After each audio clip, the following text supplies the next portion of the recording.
তাই তুই আমায় জলদি মেরে দে, কিন্তু আমার একটা প্রশ্নের জবাব দে। তোকে হজরত সোলেমানের কসম। তুই কি রকম কসম খেলি? বল, জলদি বল, তুই বল, শীঘ্রই বল। আমার বিশ্বাসই হচ্ছে না যে তুই এই ছোট্ট বোতলের ভেতরে ছিলি। হ্যাঁ, আমি ছিলাম। তুই মিথ্যে বলছিস। তুই আসমানের সমান লম্বা, তোর আওয়াজ বজ্রের গর্জনের মতো, আর তোর শরীর লোহার দেওয়ালের মতো শক্ত।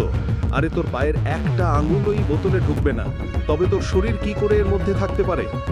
তুই আমায় হযরত সুলাইমানের কসম দিয়েছিস, এই জন্য এখন আমি মিথ্যে বলবো না।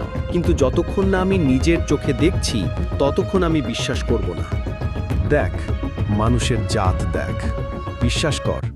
এখন তুই বাইরে থেকেও আমাকে দেখবি। জেনে রাখ আমি বোতলের ভেতর কেমন ছিলাম। এরপর জিন হুঙ্কার দিয়ে বোতলের ভেতর ঢুকে পড়ল।